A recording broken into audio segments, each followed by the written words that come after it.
Muy buenas tardes, muy buenas noches y bienvenidos a De qué hablan Geo con Rodolfo, con la segunda actualización de noticias para el día de hoy, martes 14 de octubre de 2025. Y vamos a empezar con el primer artículo. Zelensky pedirá Tomahawks esta semana, dice Trump. El líder ucraniano ha señalado repetidamente que quiere que los misiles de crucero de largo alcance ataquen profundamente el territorio ruso. Entonces nos encontramos con el anuncio de Trump, donde se dice que el presidente Trump confirmó que el líder ucraniano Vladimir Zelensky pedirá misiles Tomahawk en una reunión esta semana, aparentemente el viernes. Tensión. Trump, que había amenazado a Putin con estos misiles si el conflicto no se solucionaba, ahora afirma que Ucrania los quiere, pero no confirma el suministro, dejando la situación en un punto muerto. El costo y el alcance. Los Tomahawks tienen un alcance de 2.500 kilómetros, lo que pone a Moscú y otras ciudades rusas al alcance de un ataque. Y vemos también la advertencia de Putin. El presidente ruso reitera que el suministro de estos misiles es una nueva etapa de la escalada que destruirá cualquier avance diplomático. Además, subraya que su uso requeriría la participación directa del personal militar estadounidense. Y esto pues conlleva a un punto geopolítico clave, ¿verdad? La declaración de Trump es una táctica de manipulación psicológica con un doble propósito: humillar a Zelensky y presionar a Putin. La implicación: Trump no está revelando una negociación, está orquestando un acto público para desmoralizar a sus adversarios. Número uno, humillar a Zelensky. Al decir públicamente que Zelensky quiere misiles, Trump lo presenta como un mendigo que implora ayuda en lugar de un líder que negocia. Pone a Zelensky en una posición de debilidad total. Y número dos, presionar a Putin. La amenaza se mantiene. Trump no ha dado la orden de enviar los misiles, pero tampoco la ha descartado. El mensaje a Putin es claro: la escalada está a un pedido de distancia. Lo más importante es que Trump no parece preocupado por la logística del suministro de armas, como la advertencia de Putin sobre personal militar estadounidense envuelto en Ucrania. Para él, el Tomahawk es una herramienta de guerra, sino un arma de negociación y chantaje político, como hemos venido discutiendo aquí en De qué hablan, cuyo verdadero valor reside en la amenaza, no en el lanzamiento. Y ahora pasemos al segundo artículo. Los Tomahawks no resolverán nada, dice Lukashenko. El presidente bielorruso advirtió que Estados Unidos podría desencadenar una guerra nuclear si envía misiles a Ucrania. Así que nos encontramos con una advertencia de Minsk.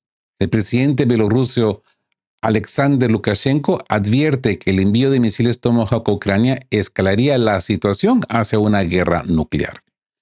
La opinión de Trump. Lukashenko cree que Trump entiende esto mejor que nadie y por eso no tiene prisa en entregar esas armas letales. La posición de Moscú. Se reitera que los misiles no cambiarán el equilibrio de poder en el campo de batalla, pero sí asestarían un duro golpe a las relaciones y obligarían a Moscú a reforzar sus defensas. Y pues el bluff logístico, ¿no? El farolazo logístico. Medios de comunicación y analistas de Financial Times, por ejemplo, señalan que Estados Unidos probablemente solo podría proporcionar una cantidad insignificante de entre 20 y 50 misiles. Ya anteriormente discutíamos, ¿no?, que 50 misiles es lo que Estados Unidos podría producir en un año. Lo que hace que la amenaza sea más política que militar. Y la táctica de Trump. Se recuerda la amenaza pública de Trump a Putin: si esta guerra no se resuelve, le enviaré Tomahawks a Ucrania.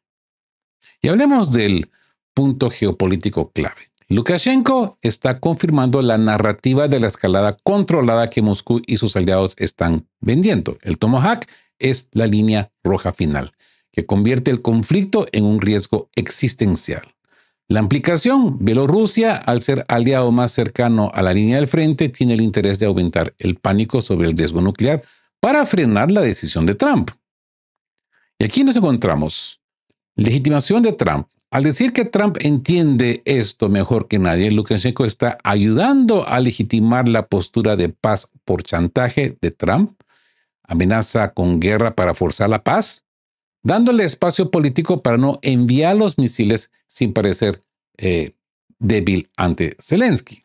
Y número 2, el juego es el miedo. Se valida que el verdadero impacto de Tomahawk no es el campo de batalla, donde 50 misiles son insignificantes, sino en la mesa de negociaciones y en el riesgo de que la guerra se salga de control, tal como lo enfatiza la advertencia nuclear de Minsk. ¿Verdad? Y pasemos al tercer artículo que les he preparado. Y eso pues nos habla de que el jefe de Tesoro de Estados Unidos acusa a China de tácticas comerciales leninistas. La acusación de Bessent. El secretario de Tesoro de Estados Unidos, Scott Bessent, acusa a China de utilizar tácticas leninistas con sus nuevas restricciones a las exportaciones de tierras raras y minerales críticos. La lógica china justifica las restricciones por seguridad nacional. Bessent argumenta que esto es un signo de la debilidad de la economía china y un intento de arrastrar a todos los demás a desacelerar el crecimiento global. ¿Qué le dieron el desayuno a este señor, eh? ¿De dónde le salen esas cosas, eh? Ay, Dios. La reacción de Trump. El presidente Trump amenaza con un arancel adicional del 100% a las importaciones chinas, calificando las restricciones de Beijing como un ataque a la economía global. Y la diplomacia pendiente, ¿no? Se espera que Trump y Xi Jinping se reúnan en Corea del Sur a finales de octubre. Bessent afirma que el arancel de 100% no tiene por qué implementarse. Pues veremos. ¿Y cuál es el punto geopolítico clave? La escalada dialéctica de Estados Unidos, acusación de leninista, confirma que la guerra comercial ha mutado a una guerra ideológica y tecnológica en la que los recursos son el principal arma de ambos bandos. La implicación: China está ejerciendo su poder de monopolio sobre los minerales críticos y Estados Unidos responde con la máxima escalada arancelaria. Guerra ideológica. Al etiquetar la acción de China como leninista, Estados Unidos está resucitando la retórica de la Guerra Fría para justificar una ruptura total de la cadena de suministro. El mensaje es que el control estatal chino sobre recursos vitales es una amenaza ideológica existencial para el capitalismo global. Y número 2, la diplomacia como escape, ¿no? La amenaza del 100% de arancel, al igual que la amenaza del Tomahawk de Trump, ¿verdad? No es un plan de acción, sino una táctica de presión y chantaje antes de la reunión de alto nivel. La diplomacia es el mecanismo de salida. El arancel es la herramienta para forzar a Xi Jinping a la mesa de negociación. Pero esto no va a funcionar con China. China ya lo he dicho en varias ocasiones. Hemos llegado hasta donde hemos llegado sin la existencia de Estados Unidos. Si comparamos, pues, el Paramount histórico de China comparado con la historia estadounidense. Y bueno, pasemos al cuarto artículo que viene relacionado con este mismo contexto. Pekín promete luchar hasta el final en la guerra comercial con Estados Unidos. Donald Trump ha amenazado con imponer aranceles adicionales del 100% a todos los productos chinos. Así que China responde: lucharemos hasta el final. El ultimátum chino. China declara estar preparada para luchar hasta el final. Si Estados Unidos impone los aranceles adicionales del 100% amenazados por Trump, o si quiere dialogar, la puerta está abierta. La causa de la escalada. La amenaza del 100% del arancel de Trump es una represalia directa por las restricciones chinas a la exportación de tierras raras y materiales cruciales para la industria armamentística. La justificación de China: Pekín defiende sus controles de exportación como una medida legítima para salvaguardar la seguridad nacional y yo diría también que internacional. La prenegociación, la escalada, ocurre justo antes de la reunión programada entre Trump y Xi Jinping en la cumbre de la APEC. Trump ha suavizado ahora su tono recientemente, diciendo que todo saldrá bien y que Washington quiere ayudar a China y no perjudicarla. No, es que cuando le prohibieron los circuitos integrados valiosos de alta tecnología a China, no era para damnificar a China, por supuesto, ¿no? Y ahora que China pues le está dando medicina de su mismo ungüento, pues ahora no les gusta. Pero acá hay un punto geopolítico clave. La declaración de China de luchar hasta el final no es solo retórica, es una confirmación de que están dispuestos a aceptar el sacrificio económico a corto plazo para establecer el control estratégico sobre la cadena de suministro global, desafiando directamente la táctica del chantaje de Trump. La implicación: la confrontación entre Estados Unidos y China es una guerra de voluntades donde la economía es solo el campo de batalla. Número 1. Deterrence de la voluntad. Pekín está señalando que las amenazas arancelarias de Trump ya no funcionan como un mecanismo de deterrence. Han aceptado que su posición de monopolio sobre las tierras raras es un activo de seguridad nacional más valioso que las ventas a Estados Unidos. Número 2. El diálogo forzado. Al igual que con Putin, con respecto a los Tomahawks, ¿no?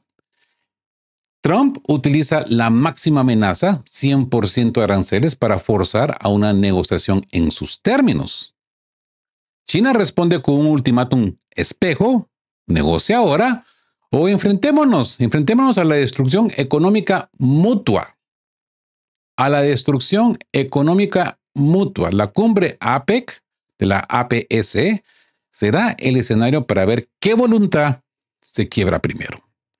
Y número 3, el doble rasero, ¿no? China está utilizando el mismo argumento de seguridad nacional que Estados Unidos usa para sus propias restricciones de exportación, dejando en evidencia la hipocresía en la postura de Washington. Y bueno, y con esto pasemos al siguiente artículo. Trump amenaza a miembro de la OTAN con sanciones. ¿Verdad? El presidente estadounidense ha sugerido anteriormente expulsar a España del bloque por no cumplir con los requisitos del aumento del gasto militar. Así que Trump amenaza a España con sanciones. El objetivo: el presidente Trump amenaza a España con imponer aranceles punitivos por su incumplimiento en el aumento del gasto militar de la OTAN. ¿El motivo? Trump acusa a Madrid de ser el único país que no elevó su gasto militar al 5% del PIB para el 2035, compromiso de la cumbre de junio, ¿verdad? Lo califica de increíblemente irrespetuoso con el bloque. El antecedente: anteriormente Trump había sugerido expulsar a España de la OTAN por no alcanzar siquiera el umbral del 2% del PIB. El año pasado destinó 1.3%. La posición española: la ministra de Defensa Margarita Robles calificó el objetivo del 5% como absolutamente imposible, argumentando que la industria de defensa europea no podría asumirlo. Y esto nos conlleva a un punto geopolítico clave. Trump está empleando una doctrina de seguridad económica que convierte la pertenencia a la OTAN en una cuota de membresía coercitiva, utilizando el arma de los aranceles para forzar la remilitarización de Europa. La implicación: la amenaza de sancionar a un aliado clave de la OTAN en el flanco sur tiene múltiples consecuencias. Número 1, como negocio. OTAN como negocio. Trump reitera su visión de que la OTAN no es una alianza de valores mutuos, sino un acuerdo de seguridad basado en el pago, basado en el money, en el Masari. Al usar aranceles comerciales para forzar el gasto militar, une la economía de la defensa de una manera coactiva. Número 2, presión a los aliados. España se convierte en el chivo expiatorio y un ejemplo para los aliados reacios. Esto debilita la unidad de la OTAN al crear fricciones internas, pero al mismo tiempo es la herramienta más efectiva para que Trump consiga que Europa financie su propia defensa tal como lo desea. Y número 3, pues el efecto populista, ¿no? Y esto pues va en conexión con el artículo que leímos el día de ayer, de se acabó la fiesta, ¿no? El rechazo de España al cumplir el 5% y las amenazas de Trump solo alimentan la narrativa populista que ya vimos en el nuevo partido español, el ASALF. Se acabó la fiesta, la cual acusa a las élites de arrastrar al país a gastos militares absurdos y conflictos externos. Y bueno, y en otro contexto, viajemos directamente al siguiente artículo, donde se dice que Varsovia exige el cese de la investigación sobre el sabotaje del Nord Stream. Estas son noticias de Financial Times. ¿Ya? Así que Polonia exige cese de investigación del Nord Stream. La exigencia de Varsovia, el jefe de Seguridad Nacional de Polonia, Sławomir Sienkiewicz, exige a Alemania que cierre su investigación criminal sobre el sabotaje del gasoducto Nord Stream. Weirdo, ¿no? Qué raro, ¿no? El argumento polaco, Sienkiewicz afirma que continuar la investigación alemana es una clara contradicción de intereses y que carece de sentido para la OTAN, ya que sirve a la injusticia rusa. Encubrimiento y resistencia. Polonia se niega a extraditar a los sospechosos ucranianos detenidos en su territorio y busca proteger a cualquier persona relacionada con la voladura. La postura de Tusk. El primer ministro polaco Donald Tusk reafirmó el cinismo. El problema con Nord Stream 2 no es que lo hayan destruido, el problema es que lo construyeron.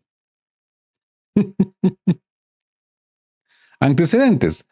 Alemania atribuye el ataque a un grupo de ucranianos usando un yate, mientras que Rusia y el periodista Seymour Hersh, quien apunta a Estados Unidos y Noruega, señalan la participación de un actor estatal. Y esto nos lleva también a un punto geopolítico clave. La exigencia de Polonia es una admisión de que la seguridad energética y la agenda antirrusa están por encima del Estado de Derecho y la soberanía de los aliados dentro de la OTAN. Y por supuesto que esto conlleva a implicaciones, ¿no? Varsovia está actuando como el policía ideológico de la OTAN, intentando enterrar la verdad sobre uno de los mayores actos de sabotaje industrial de la historia reciente, lo que expone una profunda hipocresía. Número 1, OTAN como escudo criminal. Polonia está usando la unidad de la alianza como un escudo para encubrir a posibles terroristas ucranianos y evitar que Alemania descubra a los verdaderos responsables, ya sea el propio Estados Unidos o un aliado cercano. Esto convierte a la OTAN en una herramienta para el crimen de Estado, un crimen más que organizado, ¿no? El triunfo de la geopolítica cínica. La postura de Tusk, que celebra la destrucción del gasoducto, confirma que Varsovia, al fin, cortar la dependencia alemana del gas ruso, justifica los medios, incluso si esos medios implican sabotaje y un ataque a infraestructura de un aliado por medios terroristas. Y número 3, la fractura Alemania-Polonia. Esta exigencia es una fractura directa que debilita a Europa. Polonia antepone su agenda histórica antirrusa a los intereses soberanos de Alemania, alimentando el resentimiento dentro del bloque. Y pasemos al siguiente artículo, que en cierto modo, pues, va apegado al mismo contexto. La Unión Europea no está en guerra con Rusia. Está en guerra con las mentes de sus propios ciudadanos. Los líderes europeos están intentando engañar a sus poblaciones para que crean que es Moscú el que quiere pelea, no ellos. Esto es un artículo por Tariq Cyril Amar, historiador alemán que trabaja en la Universidad de Koç de Estambul sobre Rusia, Ucrania y Europa del Este, la historia de la Segunda Guerra Mundial, la Guerra Fría cultural y la política de la memoria. Bueno.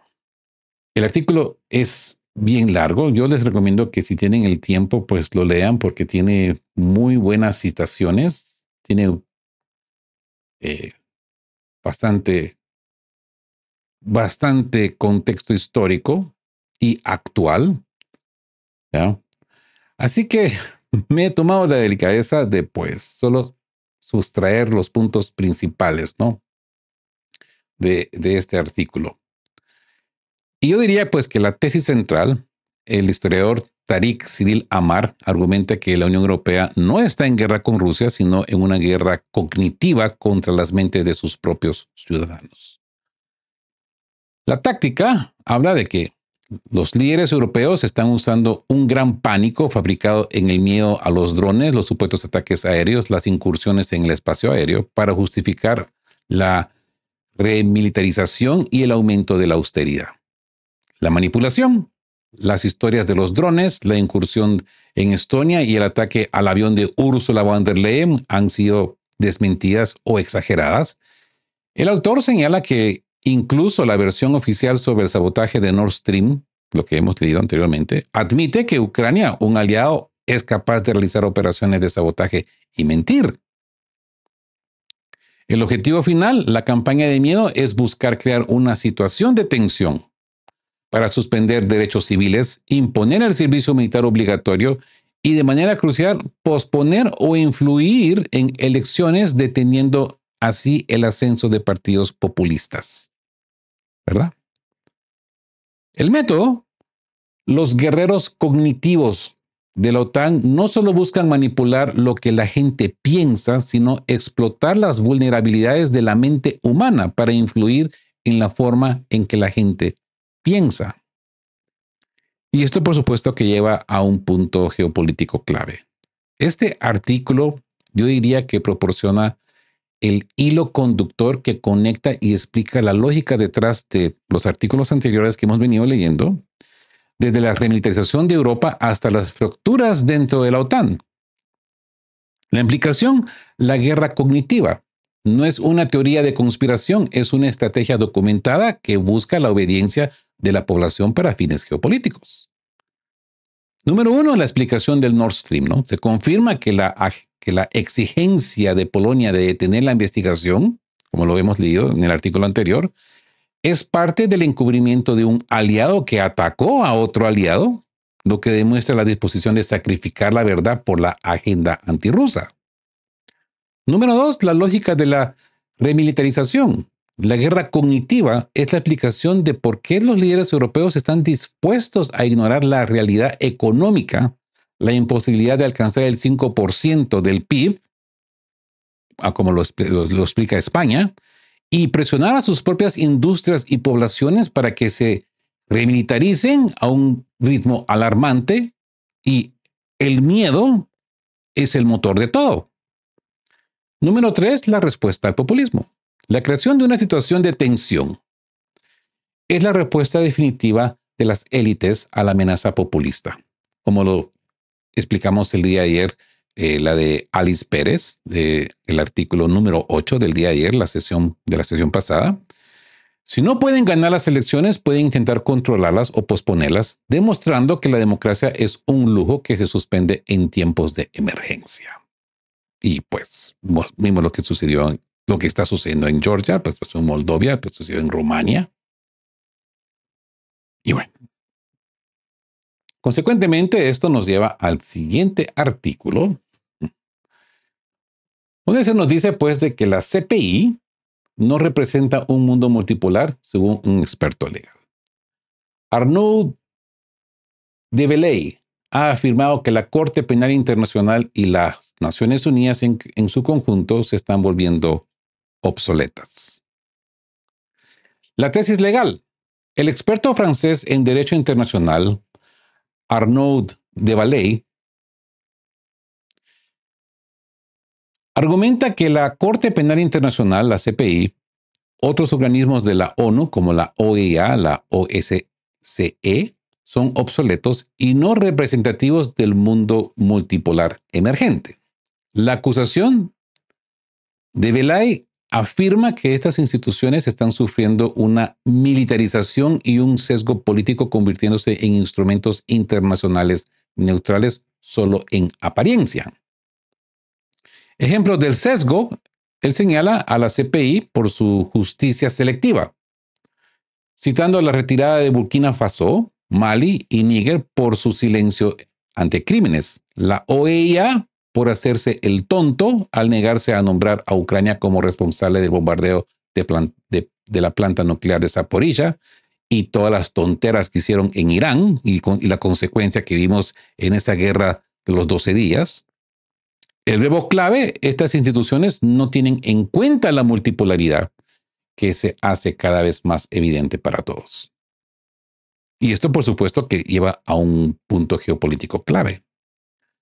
Este artículo es el discurso ideológico que utilizan Rusia y el sur global para justificar el desmantelamiento del orden liberal liderado por Occidente y la creación de un nuevo sistema multipolar.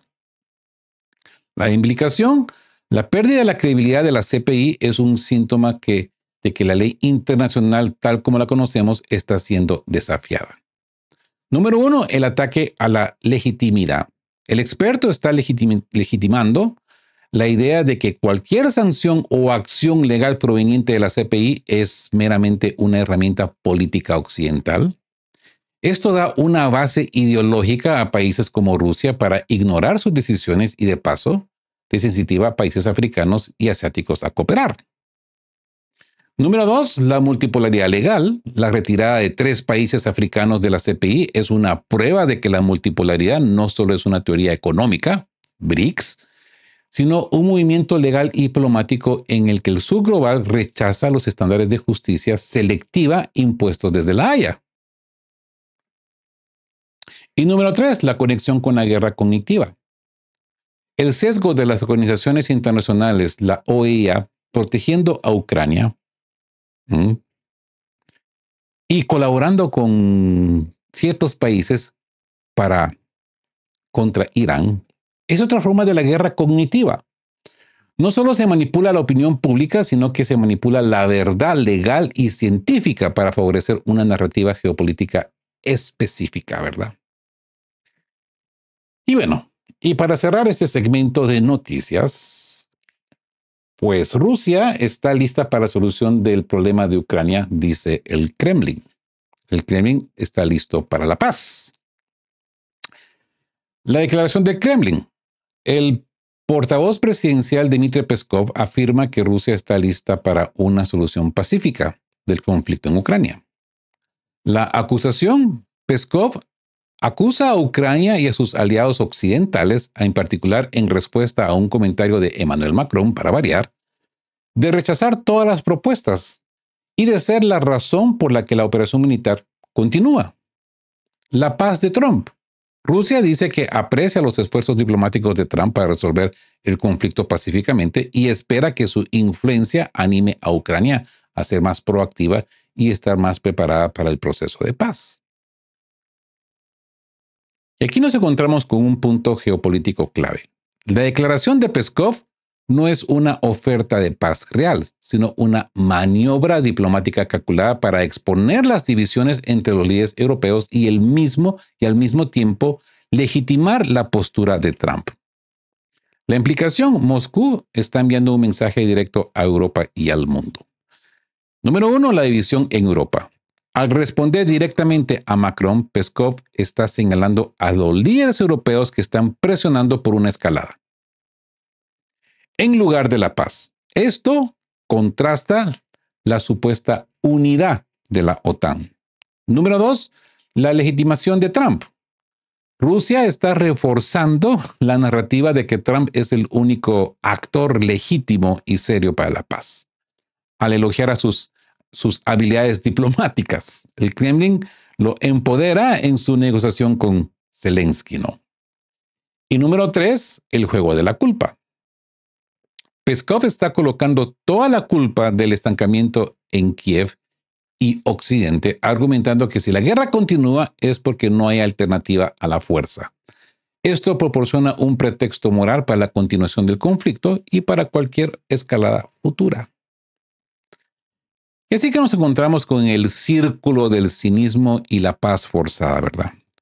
Hoy hemos analizado 9 frentes que confirman un escenario sin precedentes. La élite occidental no está interesada en ganar una guerra, sino en ganar el control absoluto sobre sus propios ciudadanos y aliados mientras sus adversarios esperan el colapso interno.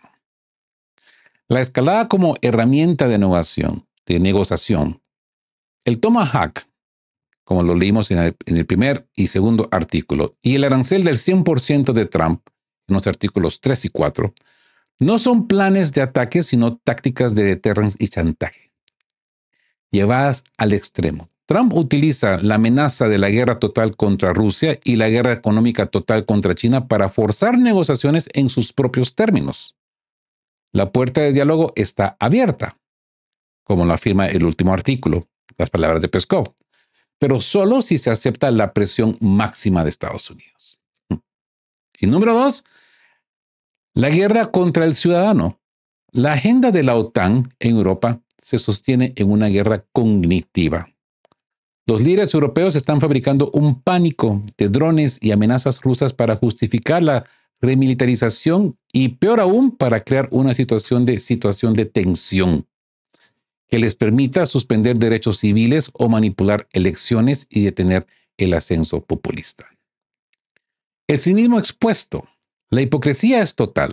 Polonia exige que Alemania encubra a los saboteadores del Nord Stream en nombre de la unidad de la OTAN, demostrando que la seguridad energética y la agenda ideológica están por encima del Estado de Derecho. Al mismo tiempo, Trump amenaza a un aliado, a España, con sanciones comerciales, si no paga su cuota militar, convirtiendo a la OTAN en una agenda de cobro. Y, por supuesto, el ataque al orden mundial. En este caos, el sur global, liderado por la narrativa de Rusia, rechaza la legitimidad de las instituciones occidentales. La CPI es considerada ahora obsoleta y un instrumento de justicia selectiva, dando base ideológica a la construcción de un orden multipolar que rechaza las reglas impuestas desde Occidente. La conclusión es clara. La paz, si llega, no será el resultado de una victoria militar, sino el colapso de la voluntad política en Europa, fracturada por el cinismo de sus aliados y la manipulación de sus líderes. Los líderes occidentales están enfocados en la guerra contra sus propias poblaciones que están perdiendo la batalla geopolítica contra sus adversarios. Y con esto terminamos la actualización de noticias con su respectivo análisis para el día de hoy, martes 14 de septiembre de 2025. Espero que haya sido de su agrado. Si lo fue, pues denle el me gusta. Si son nuevos por acá, suscríbanse al canal que le ayuda de sobremanera a esta voz disidente a seguir hablando y ver de qué hablan las noticias. Y como siempre les digo, queridos todos, estén juntos, fuertes, siempre busquen por la verdad y sean justos.